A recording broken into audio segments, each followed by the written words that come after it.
RESPECT in our TTRPGs. You know, folks, that's what we need, and that's what we're going to talk about here on the DnDaily vlog today. Respect and respecting others' perspectives.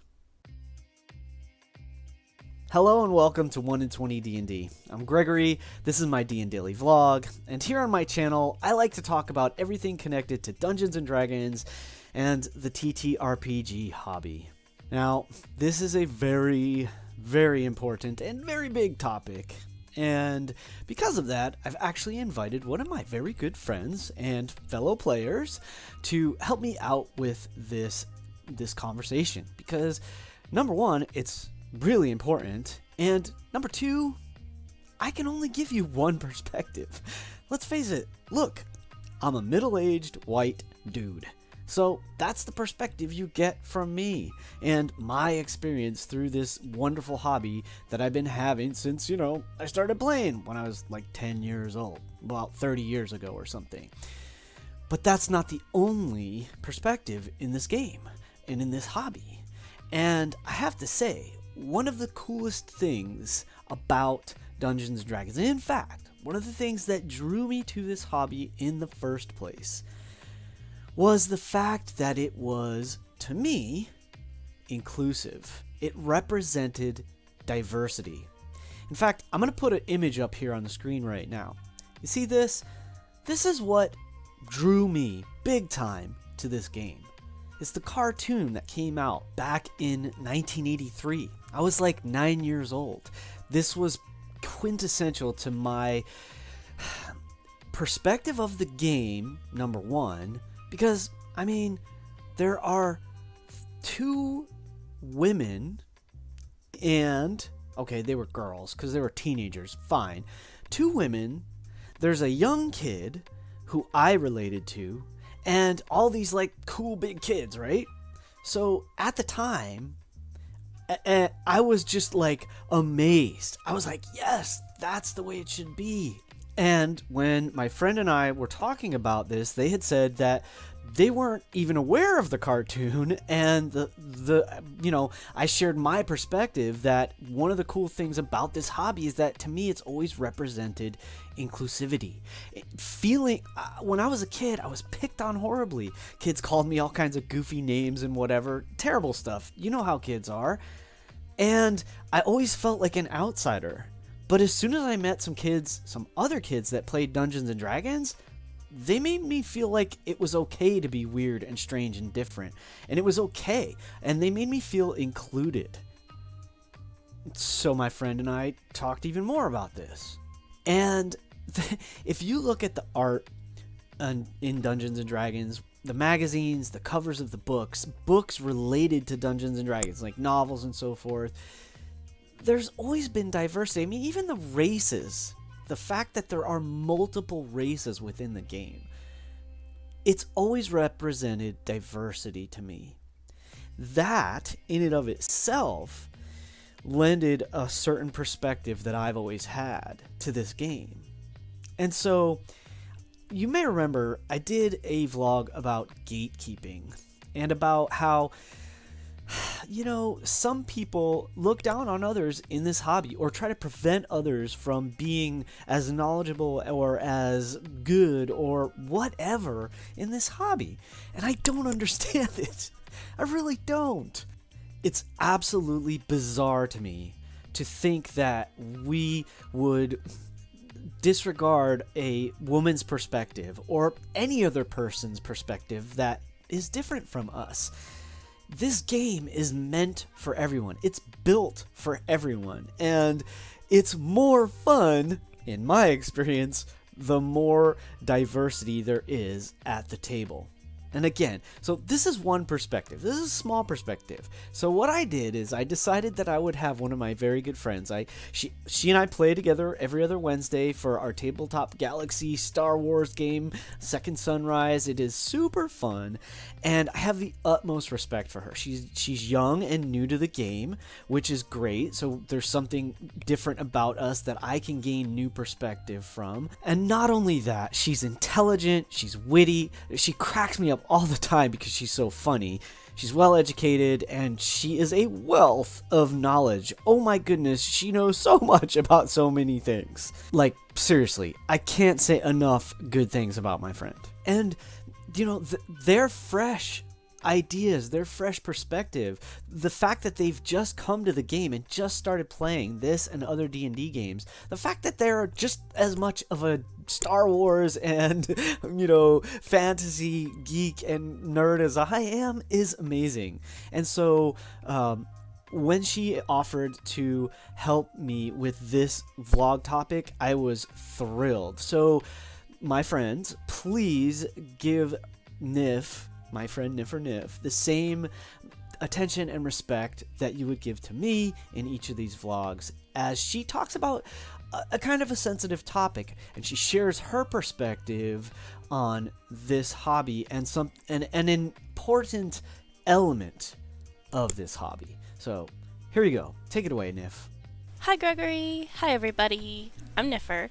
For those of you who don't know me, which is most of you, I'm a little RPG baby who's friends with Gregory, and we've been bonding over a lot of mutual interests and activities like tabletop.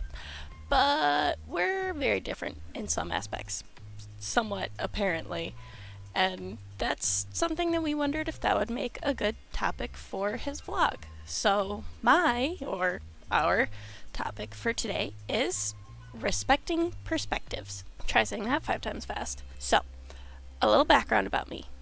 When I say I'm a baby, I mean I'm very fresh to this. I started playing D&D a little over 3 years ago, and I've only really branched out into other tabletop games in the past 6 months. However, in that time I've had a lot of experience because it's addicting, it's great, but a lot of my experiences have had to do with being kind of the other and the them part of us versus them, and that's primarily because of my gender presentation. My literal very first experience with geek culture was when I was in college.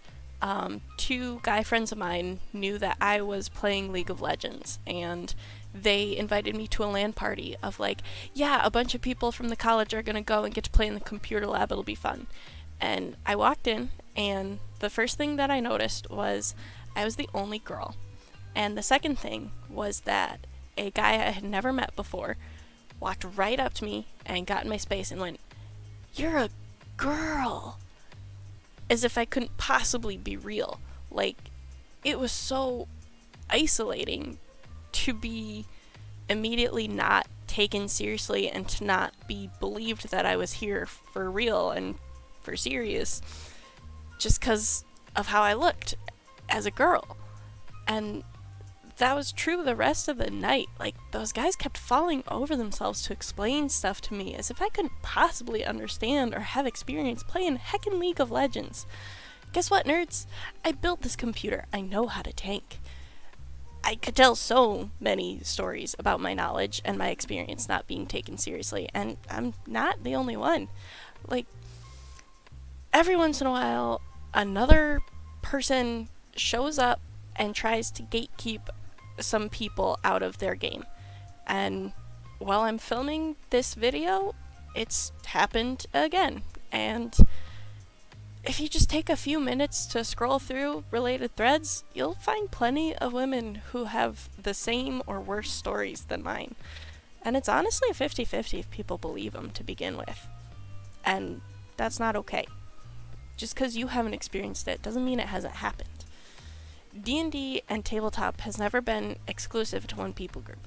Gregory was telling me a bit about some of the history of representation in D&D, and he's got more years playing D&D than I do living, and so learning all these facts from him was really cool. I would never have the energy to research all those facts about, oh yeah, there were 2 girls in the D&D campaign cartoon, and I was like, first of all, I didn't even know there was a D&D cartoon. That's awesome. But Gregory just knew them and wanted to share openly because he knew that that knowledge would make me happy.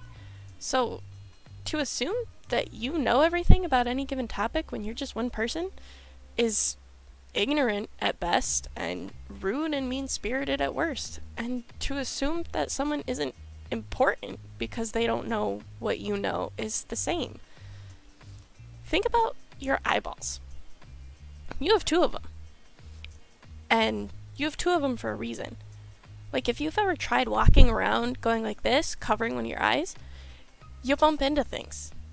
You make mistakes. Because you're supposed to have two. You're supposed to have multiple perspectives. You were born that way. Without seeing things from different points of view, you mess up.